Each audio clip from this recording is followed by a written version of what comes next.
Everyone, मैं Sanchita Jain magnet brains Hindi medium channel पर आप सभी का स्वागत करती हूं। मैग्नेट ब्रेन्स प्रोवाइड कराता है आपको क्लास 7 से लेकर क्लास 12 तक के सारे कोर्सेज। हम प्रोवाइड कराते हैं आपको क्वालिटी एजुकेशन, वो भी बिल्कुल फ्री। जी हाँ, तो आइए और जुड़िए मैग्नेट ब्रेन्स के साथ। आज के सेशन में मैं लेके आई हूँ आप सभी के लिए क्लास 11 की ज्योग्राफी के मल्टीपल चॉइस क्वेश्चन, जो अपना चैप्टर पिछले कई दिनों से चला आ रहा है, जिसका नाम है वायुमंडलीय परिसंचरण तथा मौसम प्रणालियां। इस चैप्टर को अपन 3 से 4 पार्ट में पढ़ चुके हैं। उसके बाद एनसीईआरटी सॉल्यूशंस को भी कर चुके हैं। अब बारी आती है हमारे मल्टीपल चॉइस क्वेश्चन की। तो आज अपन शुरू करते हैं इस चैप्टर के मल्टीपल चॉइस क्वेश्चन, और फटाफट से आप सभी आज के सेशन को जल्दी से जल्दी लाइक कर दें और जल्दी से जल्दी शेयर कर दें और बता दें सभी को। 11th क्लास के आपके साथ में पढ़ने वाले सारे स्टूडेंट्स को बता दें कि भाई इस चैप्टर के मल्टीपल चॉइस क्वेश्चन, जो कि बहुत ही इंपॉर्टेंट क्वेश्चन है, उनका सेशन आ चुका है। और जितने भी क्वेश्चंस आप सभी से यहाँ पे पूछे जाएं, यहाँ पे जितने भी क्वेश्चन आपको बताए जाएं, उनका आंसर फटाफट से क्वेश्चन पढ़ के ऑप्शन पढ़ते ही आपको ही कमेंट बॉक्स में आंसर करना है और फिर चेक करना है कि आपका आंसर सही है या नहीं है। और उसके बाद आपको बताना है कि टोटल क्वेश्चंस में से आपके कितने क्वेश्चन सही हुए हैं। चलिए तो शुरू करते हैं अपन वायुमंडलीय परिसंचरण तथा मौसम प्रणालियों के मल्टीपल चॉइस क्वेश्चन। और पहला क्वेश्चन है, यदि धरातल पर वायुदाब 1000 मिलीबार हो तो धरातल से 1 किलोमीटर की ऊंचाई पर वायुदाब कितना होगा। पहला प्रश्न पूछा गया है आपसे कि यदि धरातल पर वायुदाब 1000 मिलीबार हो तो धरातल से 1 किलोमीटर की ऊंचाई पर वायुदाब कितना होगा। 700 मिलीबार होगा, 900 मिलीबार होगा, 1100 मिलीबार होगा या फिर 1300 मिलीबार होगा। फटाफट से इसका आंसर बताइए, ए, बी, सी या डी। क्या लगता है आपको? धरातल पर वायुदाब 1000 मिलीबार है तो धरातल से 1 किलोमीटर की ऊंचाई पर वायुदाब कितना होगा। तो चलिए फटाफट से अपन इसका आंसर भी देख लेते हैं। और इसका सही आंसर है 900 मिलीबार। हम सभी जानते हैं कि धरातल से, ये अपना हो गया धरातल, यानी कि पृथ्वी हो गई अपनी। धरातल से हम जैसे ही पृथ्वी के तल से, पृथ्वी की सतह से जैसे ही हम ऊंचाई पर जाएंगे और ऊंचाई पर जाने के साथ साथ वायुदाब घटता जाता है। तो मान लो यहां से यहां तक की दूरी 1 किलोमीटर है। कितनी है? 1 किलोमीटर है। तो 1 किलोमीटर ऊंचाई पर जाने पर लगभग 100 मिलीबार वायुदाब जो है कम हो गया। क्योंकि ऊंचाई बढ़ने के साथ साथ वायुदाब जो है घटता जाता है। ठीक है, चलो भाई, तो चलते हैं अब अगले सवाल की तरफ। और अगले सवाल का आंसर भी आप सभी को ही कमेंट में मुझे बताना है। क्वेश्चन नंबर 2 है, वायुदाब ऊंचाई के साथ क्या होता है। भाई अभी पहले क्वेश्चन में सॉल्व किया, विद एग्जाम्पल सॉल्व किया है। अब आपको इसका आंसर बिल्कुल सही दे देना चाहिए। तो क्वेश्चन नंबर 2 क्या है कि वायुदाब ऊंचाई के साथ साथ क्या घटता जाता है, बढ़ता जाता है, स्थिर बना रहता है या कोई परिवर्तन नहीं होता है। चलिए तो चेक कर लेते हैं इसका आंसर भी। वायुदाब ऊंचाई के साथ जो है ऑप्शन ए घटता जाता है। जैसे जैसे हम ऊपर जाते हैं वैसे वैसे वायुदाब घटता जाता है और ऊंचाई पर जाने पर तापमान भी घटता जाता है। तो चाहे प्रेशर की बात हो या टेम्परेचर की बात हो, चाहे वायुदाब की बात हो, चाहे तापमान की बात हो, ऊंचाई बढ़ने के साथ दोनों ही चीजें जो हैं घटती जाती हैं। चलते हैं अगले सवाल की तरफ। क्वेश्चन नंबर 3 है, अंतर उष्ण कटिबंधीय अभिसरण क्षेत्र प्रायः कहाँ होता है। क्वेश्चन है, अंतर उष्ण कटिबंधीय अभिसरण क्षेत्र प्रायः कहाँ पाया जाता है। विषुवत वृत्त के निकट पाया जाता है, कर्क रेखा के निकट पाया जाता है, मकर रेखा के निकट पाया जाता है या आर्कटिक वृत्त के निकट पाया जाता है। अंतर उष्ण कटिबंधीय अभिसरण क्षेत्र प्रायः कहाँ पाया जाता है। विषुवत वृत्त के निकट, कर्क रेखा के निकट, मकर रेखा के निकट या आर्कटिक वृत्त के निकट? फटाफट से कमेंट करके बता दें। बहुत ही आसान सा सवाल है और इस क्वेश्चन को डिटेल में, इस टॉपिक को मैंने पढ़ाया है, विद डायग्राम आपको पढ़ाया गया है। बहुत अच्छे से एक चित्र के माध्यम से, डायग्राम के माध्यम से आपको पढ़ाया गया है। तो इसका आंसर जो है किसी का भी गलत नहीं होना चाहिए। तो चलिए चेक करते हैं कि आपका आंसर हमारे आंसर से मैच करता है या नहीं। और इसका सही आंसर है अंतर उष्ण कटिबंधीय अभिसरण क्षेत्र जो है विषुवत वृत्त के निकट पाया जाता है। चलते हैं अगले सवाल की तरफ। अगला सवाल है, निम्न में से कौन सी मौसमी पवनें हैं? क्या पछुआ पवनें मौसमी पवनें हैं?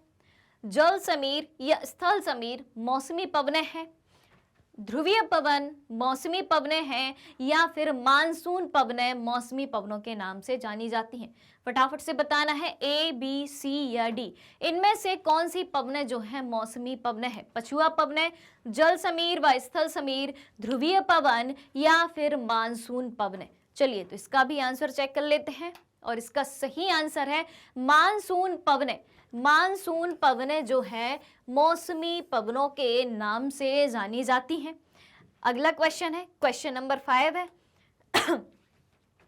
उत्तरी गोलार्ध में निम्न वायु दाब के चारों तरफ पवनों की दिशा क्या होगी?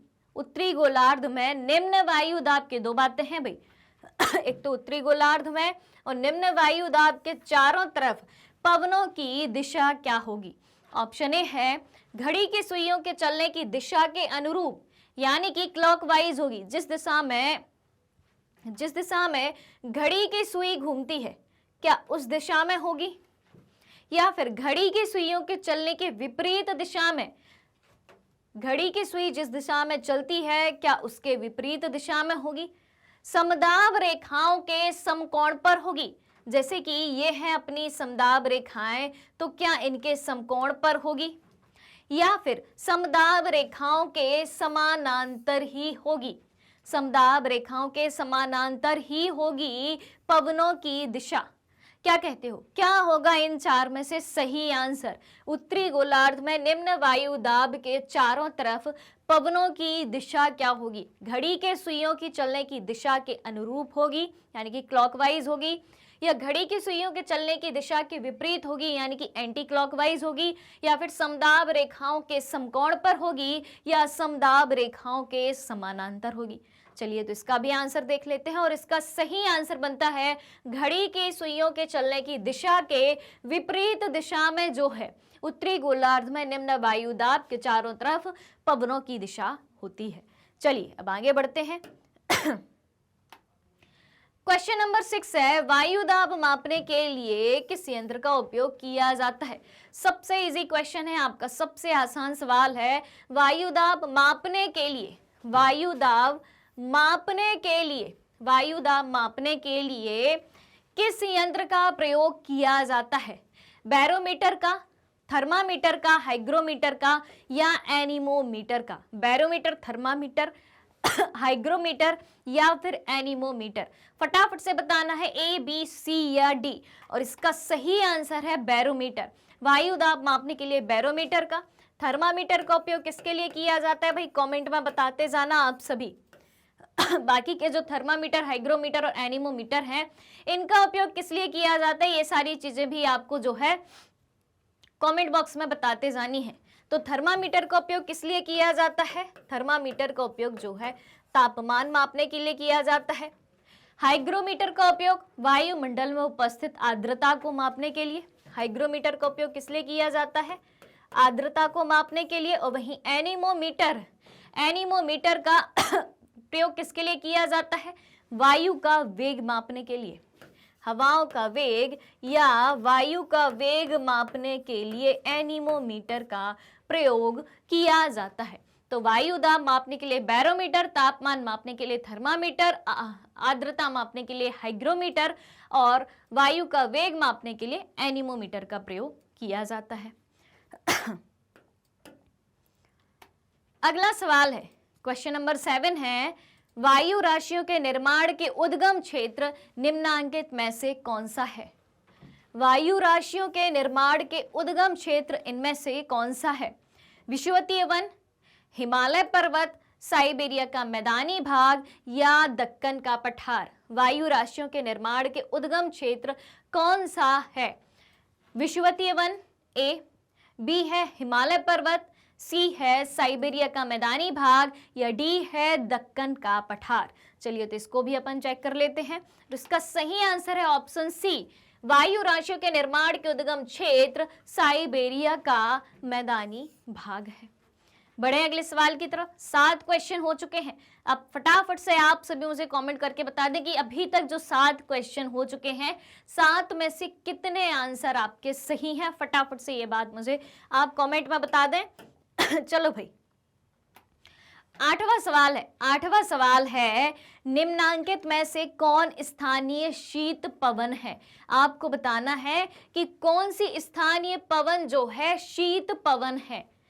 ये सारी स्थानीय पवन है, यानी कि एक क्षेत्र विशेष में चलती हैं।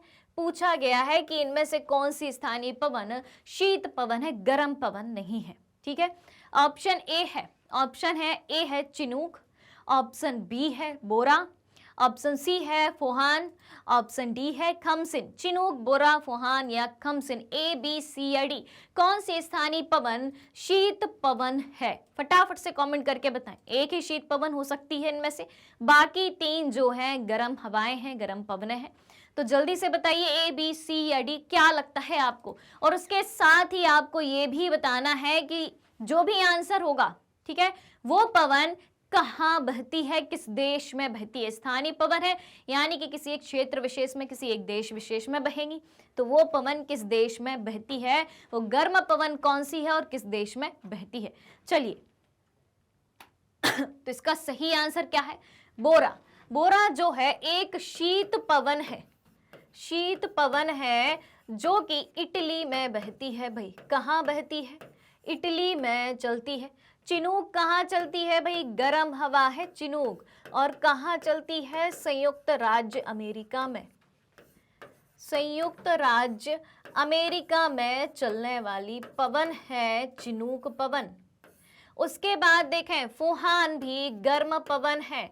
फुहान को इस तरीके से भी अपन लिख सकते हैं फोन, इसका प्रोनाउंसिएशन इस तरीके से भी होता है, जो कि एक गर्म हवा है, गर्म हवा है। और ये कहाँ चलती है भाई? स्विट्जरलैंड में चलती है।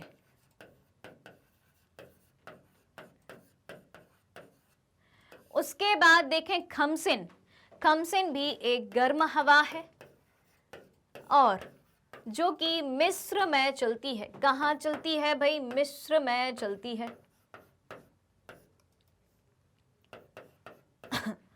तो इस तरीके से ये सारी स्थानीय पवनें हैं। चिनूक पवन, अपना आंसर क्या था भाई? शीत पवन पूछा गया था, तो शीत पवन पूछा गया तो आंसर क्या है? बोरा, जो कि एक शीत पवन है, इटली में चलती है। चिनूक एक गर्म हवा है, संयुक्त राष्ट्र अमेरिका में चलती है। फोन एक गर्म हवा है, स्विट्जरलैंड में चलती है।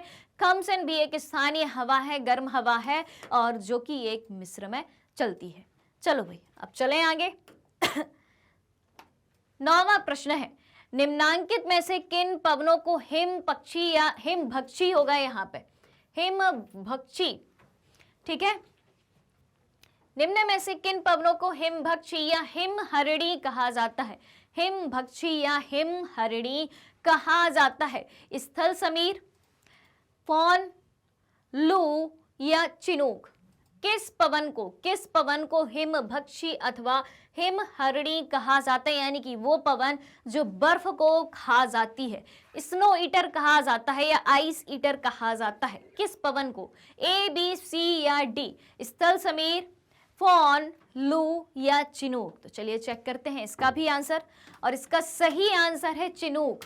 जी हाँ, चिनूक एक गर्म हवा है। चिनूक एक गर्म हवा है जो कि संयुक्त राष्ट्र अमेरिका में चलती है। और जब ये पवन चलती है तो भाई बर्फ नहीं होती, हिम को खा जाती है, बर्फ को खा जाती है, इसलिए इसे हिम भक्षी कहा गया है। और कहाँ चलती है ये?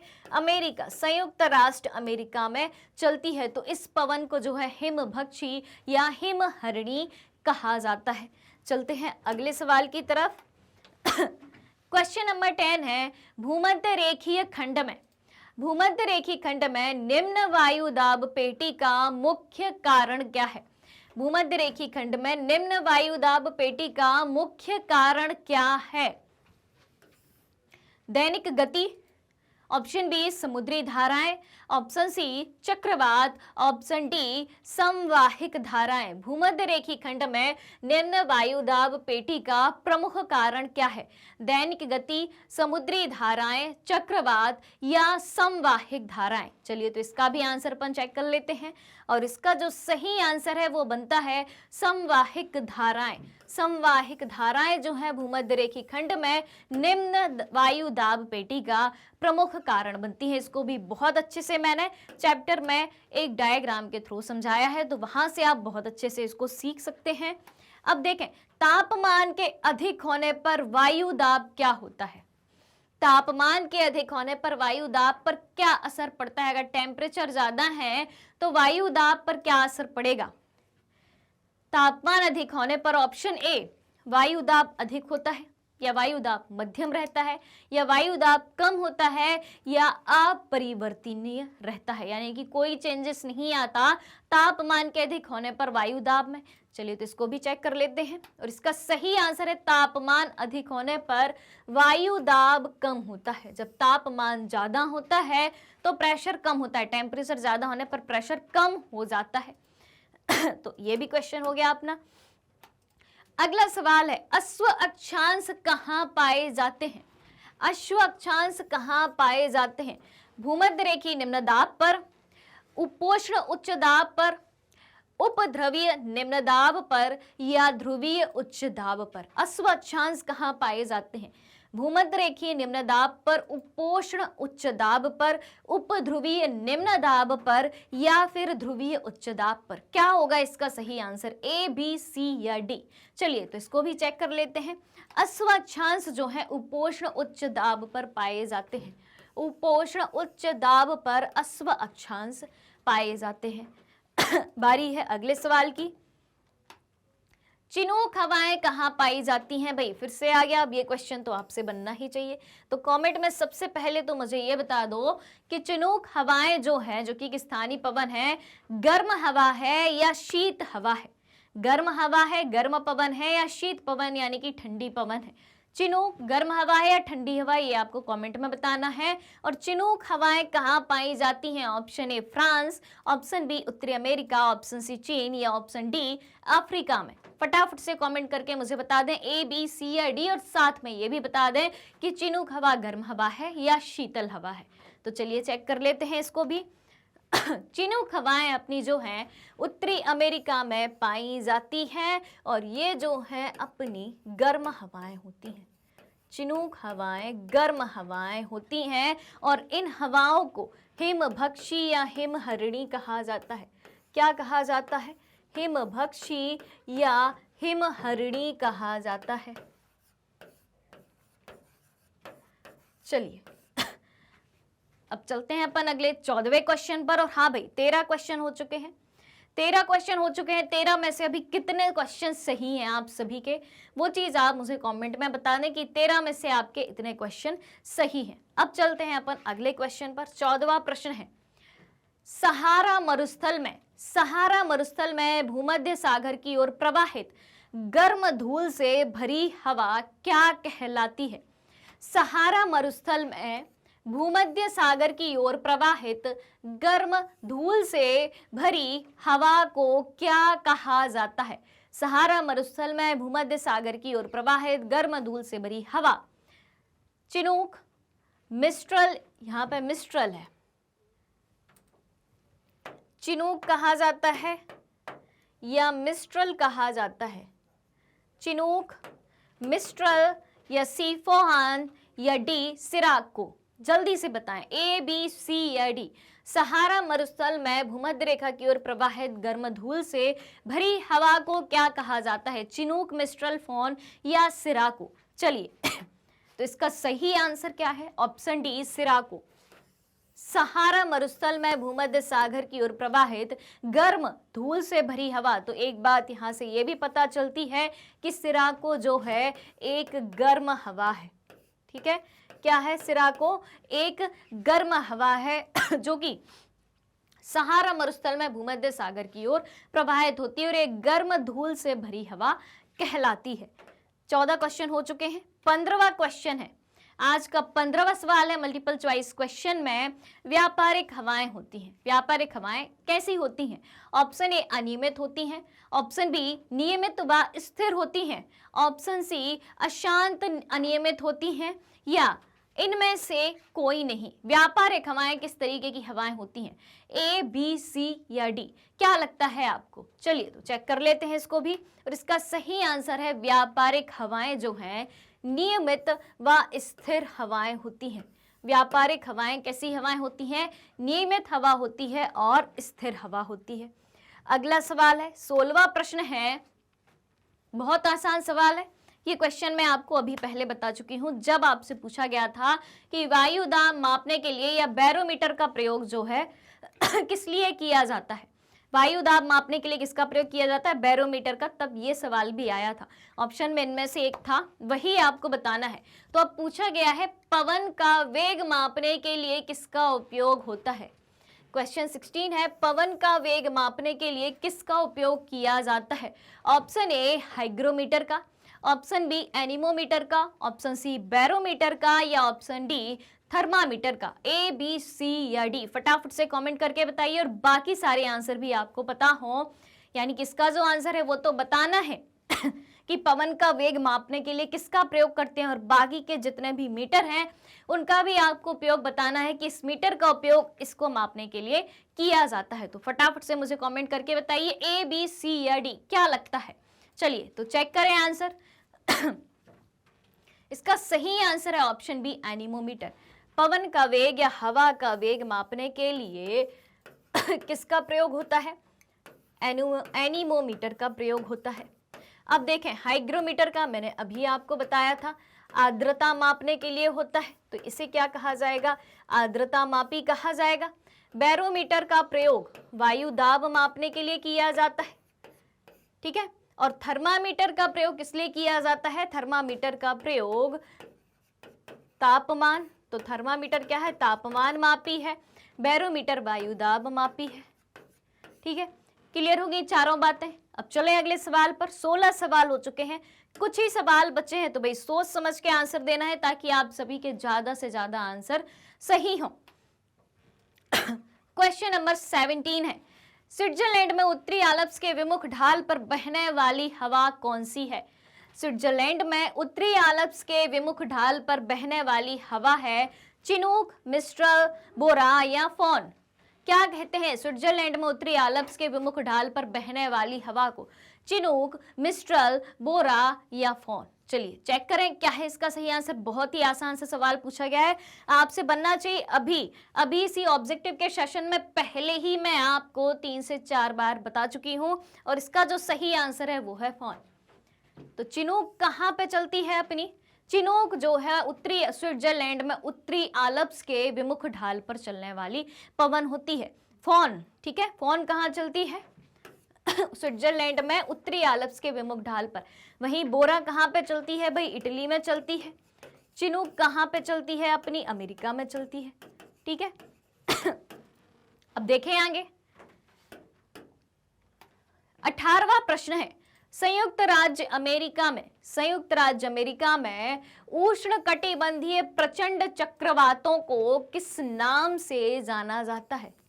संयुक्त राज्य अमेरिका में उष्ण कटिबंधीय प्रचंड चक्रवातों को निम्नांकित में से किस नाम से जाना जाता है? Option A tornado, option B hurricane, option C typhoon, या ऑप्शन डी चक्रवात? ए, बी, सी या डी? क्या लगता है आपको?